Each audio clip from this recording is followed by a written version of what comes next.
आपने खुद से मिलने का समय दिया, आपसे मिलने का जो अवसर दिया है उसके लिए आपका तहे दिल से शुक्रिया अदा करते हैं, आपका धन्यवाद करते हैं। देखिए, मेरा नाम है प्रशांत किशोर और हम कोनो नेता नहीं हैं, नेता नहीं हैं और आपसे वोट मांगने नहीं आए हैं। आप बहुत नेताओं से मिले होंगे, जो नेता आता है बढ़िया मीठा बात बोलता है, अच्छा बात बताता है कि आने के बाद, जीतने के बाद क्या करेगा। हम आपको कुछ भी नहीं कहने आए, ना हमारे पास दल है, ना हम आपसे वोट मांगने आए हैं। तो फिर लोग कह रहा है कि पदयात्रा क्यों कर रहे हैं। पदयात्रा इसलिए कर रहे हैं कि जो हम लोग का राज्य है बिहार, आज से 40-50 साल पहले भी देश के सबसे गरीब और पिछड़े राज्य हम ही लोग थे, और आज भी कई सरकारों के बाद हम लोग देश के सबसे ज़्यादा गरीब, सबसे पिछड़े, सबसे ज़्यादा अशिक्षित, सबसे ज़्यादा भूखमरी के शिकार और सबसे ज़्यादा बेरोजगारी वाले राज्य हैं। ये स्थिति बदली नहीं है। आपने पहले कांग्रेस को वोट दिया, फिर लालू जी को जिताया, उसके बाद नीतीश जी पर दाव लगाया, अब मोदियों जी के रुआ वोट दे के देख लेनी, कुछ सुधरत नहीं थे। आखिर क्यों नहीं सुधर रहा है बिहार? इस चीज को समझने की जरूरत है, तभी इसका रास्ता निकल सकता है। जो आदमी मंच पर आता है वो यही दावा करता है कि हम ही भगवान के भेजे हुए दूत हैं, हमरा पर भरोसा करी, हमरा के वोट दे दी, हम आई तो सब ठीक कर दे। हम रुआ के कहे आइल बानी कि हमरा के वोट दे तब तो कुछो ना हो ही नहीं सकता है। जब तक आप अपना और अपने बच्चों की चिंता नहीं कीजिएगा तब तक कोई बिहार को सुधार नहीं सकता। एक प्रशांत किशोर आ जाए कि 10 प्रशांत किशोर आ जाए, रउआ आपन और आपन लइकन के चिंते नहीं खे तो दूसर कोई कैसे रउआ के सुधार दी। लेकिन 5 वर्ष बैठ के हमने के बतियावत नहीं जा कि बिहार में कितना भ्रष्टाचार बा, रोड नहीं खे, लइकन के पढ़े के व्यवस्था नहीं खे, रउआ बीमार पड़ता नहीं तो अस्पताल नहीं खे, डॉक्टर नहीं खे, दवा नहीं खे, खेत में काम करते नहीं उजा पानी नहीं खे, जौन फसल रउआ उगावत नहीं ओकर दाम नहीं खे मिलत। सब 5 वर्ष बतियावत आदमी, जहाँ चल जाए, खेत में, खलिहान में, घर में, चाय के दुकान पर, सैलून पर, हर जगह जेकरे से बतिया ली, सब राजनीति के ज्ञानी आदमी बा, सबे बतियावता। लेकिन जहिया वोट होता रे भाई, वो दिन ही सब बात भुला जाता। बिहार में पिछला 30 साल में 4 चीज पर वोट पड़ता। पहला बात, हमार जात के बा, चलो ओकरा के वोट दे दिया जाओ। जात से बचलन तो हिंदू मुसलमान के नाम पर कि सब हिंदू एक हो जाना, तो मुसलमान आवतन, मुसलमान कब्जा कर लिया सन, सब हिंदू एक होकर वोट दीजिए, तो हिंदू मुसलमान के नाम पर वोट दे दिए आप। दोनों से बच गए। आदमी कहता कि भैया कतनो खराब बा न नेता, लालू जी वाला अपराध वाला राज ना चाहिए। चली सड़क नहीं खे, पढ़ाई नहीं खे हो, भ्रष्टाचार बा, कम से कम कोई आके गोली से मारत नहीं खे, न कोई लूटत नहीं खे, न तो रो के ही मन मारिए के सही। लेकिन नीतीशे के चाहे भाजपा के वोट दो भाई रे, लालू के वोट नहीं खे देवे के। आ चौथा कैटेगरी बा हमने के मुसलमान भाई लोग बाड़न जा, ई लोग कहतन जे भैया अब अच्छा होके चाहे खराब, भाजपा के तो ना दे सकी, तो ललटेने लोग को इनके के दबाव वोट। ये 4 चीज पर वोट पड़ता भाई, ईमानदारी से वो बताई पड़ता कि ना। तो बड़का बड़का हम और वो बतियावता नहीं जा, झूठुओं के कपार फोड़ता नहीं जा एक दूसरा के। जब वोटवा यही 4 चीज पर देवे के बाद तो काहे के झूठों के लंबा लंबा बात करता नहीं कि सड़क नहीं खे, खाद मिलो तो 277 के 700 में, जहां जाता नहीं हम रोड पर आदमी ये बतियावत है, भैया खाद नहीं खे मिलो, ए भैया लड़का के नौकरी नहीं खे, ए भैया ही सड़क टूटल बा, जब पढ़ाई नहीं खे हो। आ फिर पूछता नहीं, अच्छा ये बतावत यार विधायक जी कई बार से जीता था? तो भैया 3 बार से। और लोकसभा के MP कई बार से? तो वो भैया 3 बार से। अरे मेरे भाई, तो विधायक जी कुछ करतो नहीं खान, लोकसभा के MP कुछ करतो नहीं खे, रवा गरियावतो बानी, 3 बार से जीततो बा। दोनों बात कैसे होता? दोनों बात कैसे होता ही ना बताई। देख आदत ही लाग गई आदमी के, हे भैया नेता बढ़िया बढ़िया बोल के ठग के चल गई। रवा के कोई एक बार न ठगी, 2 बार ठगी। ऐसा कैसे होता कि 4-4 बार 5-5 बार से वो ठगाता नहीं। पहले बाबूजी ठगलन, अब लइको ठगता सब। और आंखें नहीं खुलत, तो आंख नहीं खुलत तो जौना गरीबी या गुर्बत में राउर जिंदगी बीतल बा, यही गरीबी या गुर्बत में राउर लइको की जिंदगी बीती। लिख के रखी, कोई ना बचा सके, कोई ना बचा सके। रवा भइल बा डायबिटीज, चीनी रोग, आ नेता आके और चीनी पिलावत अड़सन रवा खूब बढ़िया लागत, पियत तानी वही में मरत तानी। तो हम रवा के करैला के रस पियावे आइल बानी। समझ में आवे तो ठीक, और ना समझ में आवे तो जगह झंडा लेके घूमत तानी घूमी, उसे सुधरे वाला नहीं थे। जब आपको अपने बच्चे का चिंता नहीं है, आज देखिए यहाँ इतना लड़का बैठा हुआ है जिसके परिवार का भी लड़का है, अगर स्कूल में पढ़ाई हुई तो लड़का इधर कैसे बैठल बड़ा सब? चिंता बा कोई के जगह के जाओ कहते भी स्कूल में पढ़ाई नहीं खे हो। अच्छा तो पढ़ाई नहीं के हो तो स्कूल में, हम तो इतना दिन से बिहार में बानी, कहीं ना शून्य अखबार में खबर नहीं खे आवत कि फलाना स्कूल में गांव भर के आदमी बैठ गए बा धरना पर, जब स्कूल में पढ़ाई ना हो तब तक हमने को उठल जाइना। कोई नहीं के करत प्रयास। सबे सोचा था कि सुतले सुतल मुंह में लड्डू कोई ला के खिला दे, हम जैसे बानी वैसे ही रही। रवा सोचता नहीं कि चीनियों खात रही, हमार चीनी रोग ठीको हो जाओ। दोनों बात तो ना हो सके रे भाई। यही से पद यात्रा कर रहा बानी, ये बताने चले हैं कि अगर आप नहीं सुधरिएगा, बिहार की जनता अगर नहीं सुधरेगी, अगर आप चिंता नहीं कीजिएगा तो एक प्रशांत किशोर आज की 100 प्रशांत किशोर, ये सुधरने वाला नहीं है। आज भी नहीं, 10 वर्ष के बाद भी नहीं। आप पहले भी देश के सबसे गरीब राज्य थे, आज भी हैं, और आगे 10-20 वर्ष के बाद भी सबसे गरीब राज्य यही रहिएगा। आपको अपने लड़के का चिंता ही नहीं है तो प्रशांत किशोर और लड़का की चिंता करियो। देखिए लालू जी के लड़का नहीं थे 10वां पास कैले, तो लालू जी के बाद न चिंता कि भाई हमारे लड़का मुख्यमंत्री बन जाओ, हमें कोनो गलतियों नहीं थे भाई। उनका लड़का बत काहे ना सोचिए कि हमारे लड़का मुख्यमंत्री बनो। इसमें कोई दिक्कत नहीं है कि लालू जी का लड़का 10वां नहीं पास है और चाहता है कि मुख्यमंत्री बन जाए। दिक्कत इससे है कि आपका लड़का 10वां पास कर लिया, MA BA कर लिया, उसको चपरासी का भी नौकरी नहीं मिल रहा है, आपका आंखें नहीं खुल रहा है। रहुआ तो जात में फसल बानी, जात से निकलत तो धर्म में फंसब, धर्म में फंसब तो भारत पाकिस्तान में अटक जाये, तो सुधरी कभी। देखी इतना आदमी खड़ा बा, बहुत आदमी मोदी जी के वोट दिले हुई, मोदी जी के वोट दिया ना भैया, अरे बोलो खखार के दिया तबे ना प्रधानमंत्री बाड़न। 40 गो में 39 गो MP मोदी जी के जीत के गइल बाड़े, जैसे तब बिना वोट दिले जीतल बाड़न। मोदी जी के 14 में बक्सा है ना, तो बक्सा हेरा फेरी कैसे होता है? बटन दबावल जाता, तो बटनवा दबाव से भुला जाता, फिर ओकर बाद लोग तो बक्सा हेरा फेरी।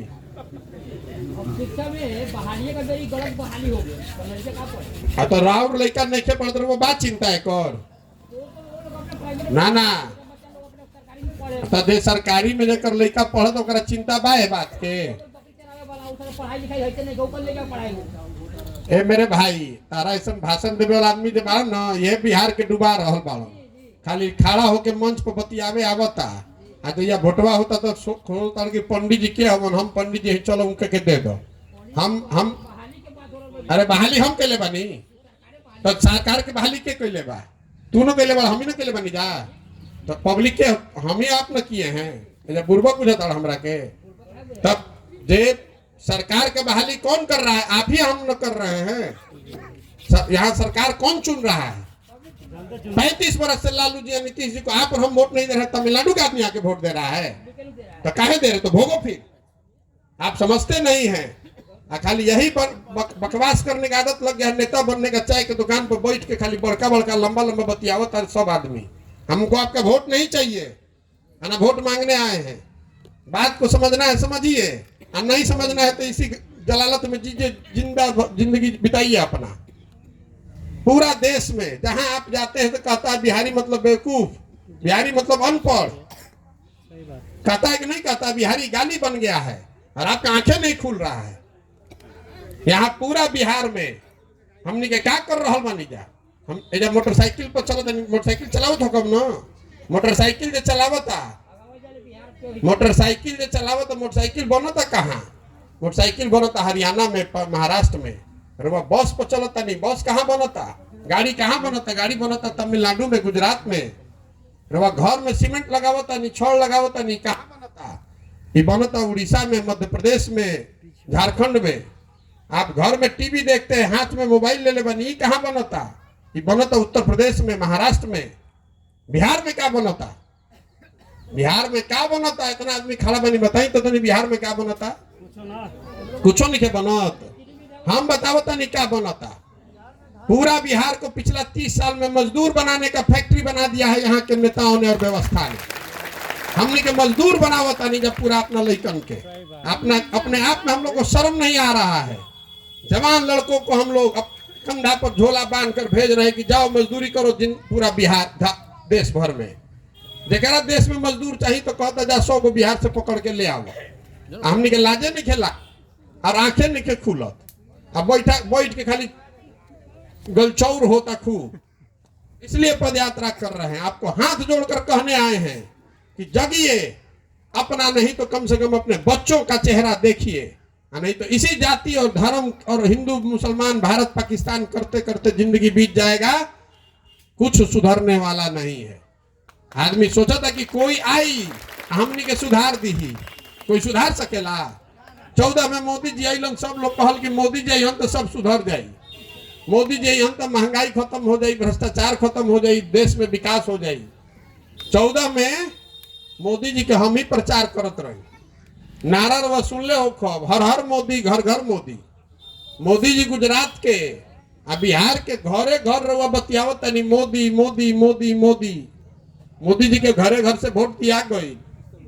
अब कितना महंगाई ठीक भइल बा कि नहीं भइल रवा जानी, लेकिन का भइल बा हम रवा के बतावत तनी। घरे घर से मोदी जी के वोट दियाइल बा तो घरे घर से 1250 रुपया सिलेंडर के पूरा पूरा वसूलाता। आ डीएपी 500 के 1600 रुपये दे तनी रवा नाक से निकाल के सरकार लेता।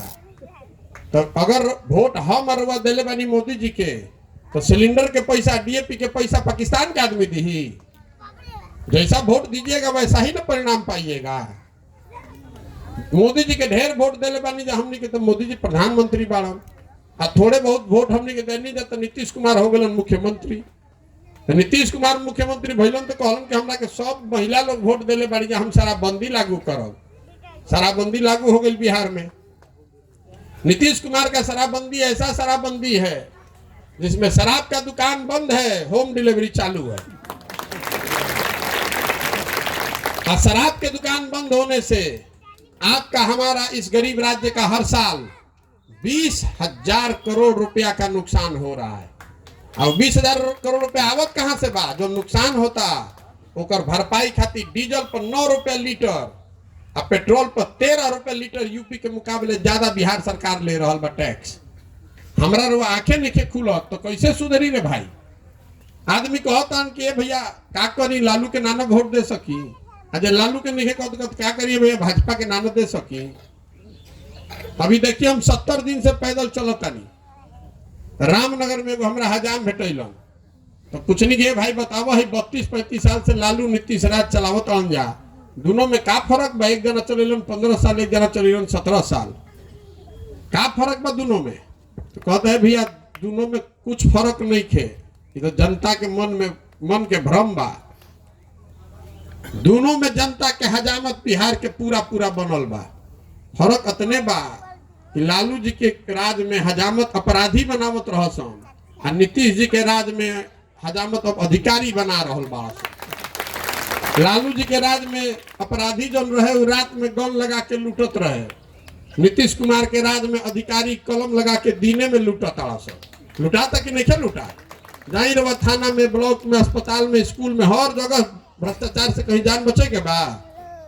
तो जंगल राज ना भइल, वो अपराध वाला जंगल राज रहे, ये अधिकारी वाला जंगल राज बा।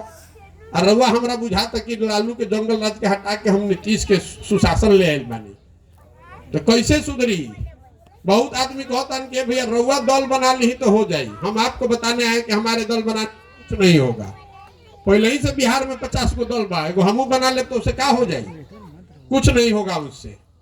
होगा तब जब आप जगिएगा और समाज के लोग इस बात की चिंता करेंगे कि नहीं, हम अब गलत वोट नहीं देंगे, संकल्प लीजिए कि किसी के जात पर, धर्म पर, मोदी को, लालू को, नीतीश को, प्रशांत किशोर को वोट नहीं दीजिएगा। वोट उसको दीजिएगा जो आपके बच्चों के पढ़ने की व्यवस्था करे, जो आपके घर परिवार को यहाँ रोजगार का व्यवस्था करे, आपके लिए यहाँ सिंचाई का सुविधा बनाए, रोड बनवाए, सड़क ठीक करे, उसको वोट पड़ना चाहिए।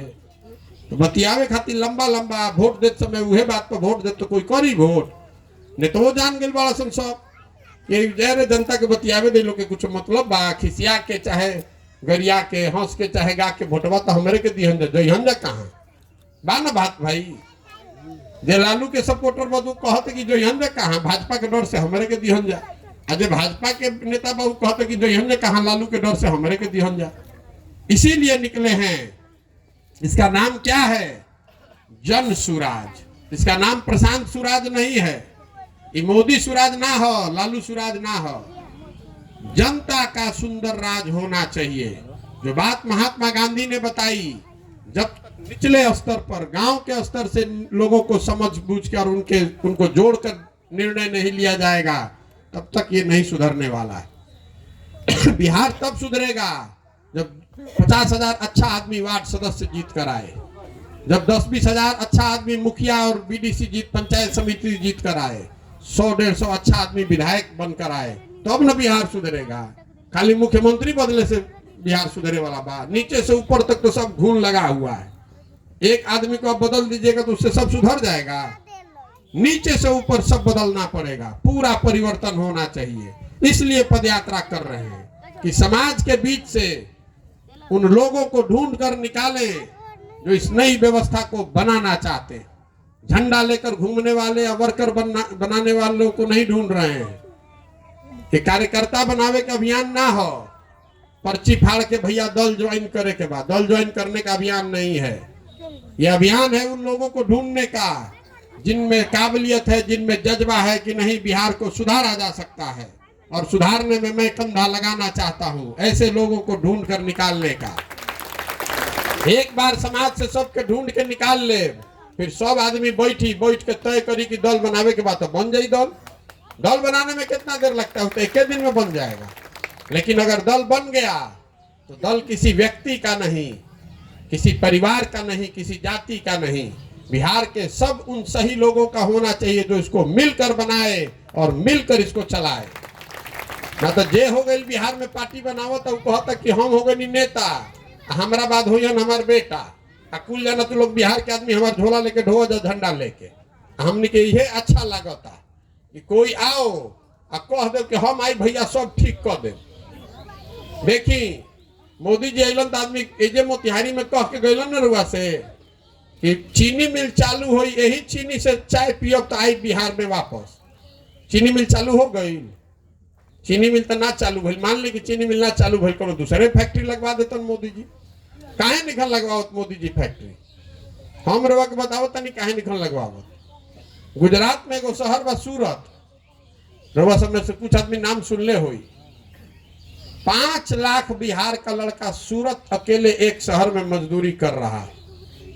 बताई सूरत में कितना फैक्ट्री हुई कि 5 लाख लड़का तो खाली बिहारे के आदमी जाके जब मजदूरी कर रहा बाड़ा। तो रउआ हमरा सोचे के चाहिए न कि अरे भाई मोदी जी सूरत में हतना फैक्ट्री लगवा सकता तो 2-4 गो बिहारे में लगवा देता, चंपारने में लगवा देता। आखिर वोटवा तो हमनियों को उनका के देता नहीं जा, तो काहे निखन लगवावत बिहार में फैक्ट्री? मोदी जी फैक्ट्री ऐसे निखन लगवावत कि मोदी जी के भी मालूम बा कि बिहार में बहुत सारा लोग के मोतियाबिंद हो गई बा, नया रोग। मोतियाबिंद के नाम नहीं सुन ले अभी रहुआ? मोतियाबिंद सुन ले बनी? बूढ़ आदमी के होला, जरा हो जाला ना ओकरा नजदीक के लौकेला, दूर के ना लौके। लेकिन जरा मोतियाबिंद हो गई ओकरा सब दूरे के लौकता, नजदीक के नहीं लौकत। तो जरा बिहार में मोतियाबिंद हो गई बा ओकरा पाकिस्तान लौकता, चाइना लौकता, मोदी जी के 56 इंच के सीना लौकता। आपन लड़का के खैला बिना सीना सिकुड़ाइल बा नहीं लौकत। ओकरा ई नहीं लौकत कि हमारा गांव में स्कूल नहीं के, हमारा गांव में पढ़े के व्यवस्था नहीं के। ओकरा लौकत कि अमेरिका में मोदी जी के कितना बड़ा स्वागत भइल बा, चलो रे भाई मोदी जी के वोट दे दो। तो वोट दीजिएगा भारत पाकिस्तान के नाम पर, आ घरे आके कहिएगा कि डीएपी के दाम बढ़ता तो दो डीएपी के दाम, फिर काहे बाप बाप करता हुआ, तो दो 3000 डीएपी के। भारत के विश्व गुरु बनाने चले हैं ना, तो दीजिए, जैसा वोटवा दीजिएगा वही फल सामने आएगा। बोइएगा बबूल और खाइएगा आम, सुधरने वाला नहीं है। जनता को मिलकर प्रयास करना पड़ेगा। शर्म आना चाहिए हम लोग को। 26 एमपी का राज्य है गुजरात, गुजरात का आदमी बन गया फैक्ट्री का मालिक। 40 एमपी का राज्य है बिहार, हमने के हो गए झोला ढोए वाला मजदूर। सब बिहार में अपना यारे बुझाता कि हमारा से ज्यादा कोई राजनीति जानते नहीं थे, तो कैसे सुधरी रे भाई? सुधर नहीं सकता है। देखिए आप लोग, यहाँ बहुत लोग हैं जो खेती किसानी करता है। अभी धान कटाई हुई, धान रुआ कितना 1500 में, कोई 1600 में बेचले हुई। धान के कितना दाम बा? सरकारी दाम 2050 रुपया, अरे वह बेचता नहीं 1500 में 1600 में। कोई एमे बीर बाज 2050 में बेचले होके, एको दिन नहीं खे बेचात, आ कोई के असर नहीं खे। अगर खाली समर्थन मूल्य पर धान गेहूं बिहार में खरीदाए लागो, ये बात की याद रखो, अगर समर्थन मूल्य पर धान गेहूं बाजरा मक्का सरकार खरीदने लगे तो हर साल बिहार के किसानों को अलग से 25,000 करोड़ रुपया अलग से मिलने लगेगा। आई पैसा बिहार सरकार के नहीं थे देवे के, बिहार सरकार को तो खाली मंडी में खरीदना है, इसको पैसा केंद्र सरकार को देना है। हमनी के चमड़ी बिहार सरकार का इतना मोटा हो गया कि वो मंडी में लाकर खरीद भी नहीं रहा है। पिछला 10 साल में 13% धान खरीदा गया है, मतलब 100 क्विंटल अगर धान पैदा होता तो खाली 13 क्विंटल सरकारी दर पर खरीदाता, और 100 क्विंटल गेहूं पैदा होता में 1 क्विंटल गेहूं खरीदाता सरकारी दर पर। वह सुन ले कब दिल्ली में कृषि कानून के खिलाफ विरोध आंदोलन भइल रहे। आंदोलन के कैले रहे? पंजाब के किसान, हरियाणा के किसान। आंदोलन काहे खातिर भइल रहे? समर्थन मूल्य खातिर भइल रहे कि अगर समर्थन मूल्य पर नहीं खरीदिएगा, कृषि कानून जो आया था उसमें लिखा हुआ था कि 3 वर्ष के बाद, अभी ना 3 वर्ष के बाद शायद मंडी के व्यवस्था हटा दिहल जाओ। तो जाके किसान, पंजाब के हरियाणा के किसान 1-2 दिन ना 1.5 वर्ष दिल्ली को जाकर घेरे हुए था। तब तक घेरे रखा जब तक कानून वापस नहीं हुआ। अब बिहार में मंडी है ये नहीं थे, 12 वर्ष पहले हट गई। आई जाके किसान दाल भात चोखा हमने के सतुआ खा के सुतल बनी जाए आराम से, चलो का कल जाओ। आ नेताजी हम तो एप्लीकेशन लिख के दे के नौकरी लगवा न दी हमरा के, तनी एगो इंदिरा आवास दिलवा न दी, और आपन धान गेहूं पैदा करता नहीं 50,000 में नुकसान होता तो मांगे के रुआ मन नहीं खे, तो कैसे सुधरेगा? आप अपना अधिकार नहीं समझिएगा। आप जिसको बटन दबाते हैं वही ना राजा बनता है। तो काहे बटन दबाते हैं आंख बंद करके? आपको बताने आई जो पूरा अभियान है, ये प्रशांत किशोर कितना ताकतवर बना में कितना अच्छा बड़ा लेकर अभियान ना हो। ये अभियान है आपको बताने का कि आप हनुमान हैं, आपको अपनी शक्ति का एहसास नहीं है। जन बल के आगे कोई बल नहीं है, जन बल के आगे कोई बल नहीं है। एक बार आप अपने और अपने बच्चों की चिंता करके वोट दबाइएगा तो देखिएगा कि जितना आदमी है हेलीकॉप्टर पर घूमता नेता लोग एक दिन में धरती पर आ जाएगा। आप में ये ताकत है। खाली जाति से, धर्म से, किसी का झंडा देख के भारत पाकिस्तान, भारत चाइना के नाम पर, पुलवामा के नाम पर वोट देना बंद कीजिए और अपने बच्चों के नाम पर वोट दीजिए। तब आपसे सवाल पूछ रहे हैं, बताइए कि बिहार में नया विकल्प जो जनता मिलकर बनाए अपने लिए, ये प्रयास होना चाहिए कि नहीं होना चाहिए? सबके बोले के बाद ऐसा उंगियाई से हुई, उंगियाई से ना हुई। प्रशांत किशोर यहाँ ना बिहार सुधार दी, हम नया विकल्प हो जाए, हमने के सब अच्छा हो जाए ना, ऐसे ना हुई। सबके लागे पड़ी। आपसे सवाल पूछ रहे हैं, देखिए 3 गो कैमरा लागल बा, मैं रिकॉर्ड करावो तानी, ऐसे कि न तो आदमी कहियन कि हमारे गांव में तो आइले ना रहो। आपसे पूछ रहे हैं पिछले 30 साल में, 30-40 साल में अलग अलग पार्टियों को, नेताओं को आपने वोट दिया, सबने आपको ठगा। आपके और आपके बच्चों की स्थिति आज भी गरीबी और बदहाली में बीत रही है।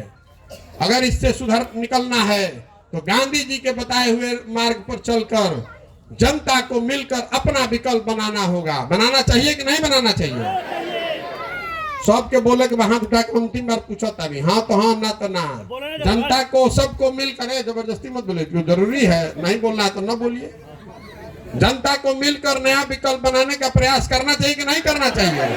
करना चाहिए ना। देखिए हाथ उठवावे में 3 बार बोले पड़ता, अतना आदमी जा हो गई बान कि उठावे के मन बा, सबे उठा देलो, लेकिन 3 बार कहला पर तो हाथ उठावता नहीं।